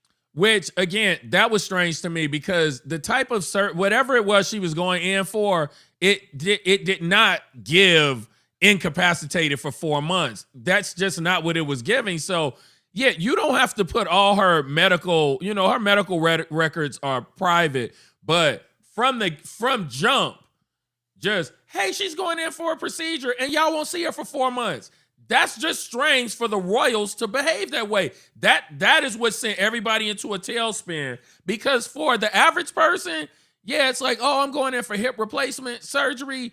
They said that it's going to take a long time or whatever, but I'll check in from time to time so y'all still know that I'm okay. Because if it was something abdominal, again, you can pull your hair into a ponytail and get on camera and say, hey, y'all, I'm doing, I'm improving. Hey. Just wanted to drop in and say hi. I had a myomectomy. I took a photo from my hospital bed. Look, I got my hair done before I went in. Yeah, because the average person don't get to just stop their lives for 4 months because of surgery. And, you know, she's a high-profile person, so it's odd when somebody is photographed 1,000 times a day, and then they tell you, I'm not going to allow myself to be photographed for 4 consecutive months. And then when you finally decide to share a photo, it's fucking your head photoshopped into a fucked up picture of your kids. And then you lie and say your husband took the photo. Like, something is not right here. It's like if Wendy Williams can do it, Kate, you know what I mean? I mean, facts. Yeah. Good point, Sarah. Good point. Yeah. Because I have Sleepy Hollow, nigga. Where the head at? I'm sorry. The Washington Post had a cartoon. We gonna have some images hopefully on Friday. Hopefully we'll be able to show some. A couple last things. Sarah's cat is named Riblet. That's Riblet, right? Riblet, my baby. Yeah, somebody was asking. And then Bilal said, no, before I get to Bilal's comment, somebody else said the main speculation is that they're getting a divorce. And it's not playing out well. That's the consistent speculation I keep seeing. I've seen she's recovering from tummy tuck surgery and she's talking to divorce lawyers. I know, and everyone's like, she's skinny. She doesn't need that. Well, wait. No. I'm going to clarify something for you guys because I am obsessed with Lori Hill on YouTube. Has a channel dedicated to plastic surgery, and I know all the procedures. So tummy tucks have nothing to do. Tummy tucks aren't necessarily connected with someone being overweight or obese. Tummy tucks are common. Kim Zolciak had a tummy tuck. Tummy tucks are for a lot of women who. Gertie on Real Housewives of Miami, apparently. That was on reunion recently. So tummy tucks are commonly used in when women have children and they end up with sagging skin in the fupa area. Yeah. And if you have ever seen one, they are brutal because what they do is they slice an oval shaped area of your abdomen, the skin in your abdomen. They slice that off and then they pull them together and staple them back. When they say tummy tuck, that's a real that's an extreme oversimplification of what it's doing. And you have a permanent scar there from it. Yeah. So a lot of women, when you see these women in bikinis and they have that tattoo that goes all the way around their waist, it's usually there to cover up a tummy tuck scar. So she doesn't have that could be part of it. When women are getting hysterectomies, because they're already in there cutting you up and opening you up and shit, that's a lot of times when those things will happen because, like you said, Antoine, like especially if you've had multiple children, if you have fibroids and whatever, so that's when they can just kind of who knows? I mean, look, hopefully she was not planning to have any more motherfucking kids. Y'all got 3, y'all good with the heirs, you know what I mean? Like, so who knows? But moving along, Bilal said the show went fast because I didn't have any idea about any of this ratchet talk, but it was funny. So, okay, right. So on Friday, what I did not realize, but MSNBC, the few times I listened to it today, hit me to this. March 15th of 2020 is when shit started shutting down. So on Friday, we gonna talk about what was going on 4 years ago because the Republicans keep wanting to, like idiots, ask, weren't things better 4 years ago? No, they were the fuck not. So on we Friday, were in a pandemic for you. Why do people keep referring? Toilet paper. It's like, why do people keep acting like the pandemic didn't occur during this motherfucker's presidency? And our response to it was fucked up. People died because that man was telling people to drink alcohol and shit. Whatever. I forget what it was telling people to drink. Bleach. Yeah, and then the ivermectin shit. He kept telling people it was a bunch of misinformation and it killed people. So no, it was not fucking Wonderland 4 years ago. People were terrified. We gonna cover it on Friday because everybody needs to be reminded. Okay? Yeah. Everybody needs a good reminder of how shit looked 4 years ago coming off of the crazy man. So yes, exactly. Bleach and dewormer. Yes, bleach and dewormer. That's correct. Oh my god. So yeah, that's and all I have. socks for toilet paper. I never got there. Thank God. Yeah, you know what? Family Dollar had some. but because people weren't going there. Like, people ain't used to being without, right? So they go to Target and they go to I was so lucky. Walgreens. Home CVS. Depot had it too. That was a secret that a lot of people kept to themselves. The liquor store across the street from me always had it, so I ain't never had no problem. I had just bought a 12-pack of Scott, and I had just bought a 2-pack of Lysol or Clorox bleach. Oh, have we lost Sarah? Did Sarah go? I told you we've been trying to wrap up, okay? Yeah, we need to go anyway. Yeah, we do. Tune in Friday. Look, the Fani Willis decision should come back by Friday. So Friday might be real interesting. And yeah, tell a friend, like, subscribe. Bye, Sarah. Yeah, and be nice to us on Friday, because Friday will be on the other platform, but we won't have all the bells and whistles. So it'll look similar to this, but we will be switched over. So yeah, pray for us. The reason that I have to rush that is because the bill for EV Mux is due on the 15th, and I ain't finna pay EV Mux and the new platform. No, because these motherfuckers cost too much. Sarah, we're wrapping up. We were trying to wait for you to come back. So you came back. Say goodbye to people, Sarah. I tried to wrap up by myself because I couldn't tell if I left or if you all left. No, okay, that's you left. You left us. Okay, Coco. Coco's like, we gotta go. Okay. Look, holla. All right, I'm here.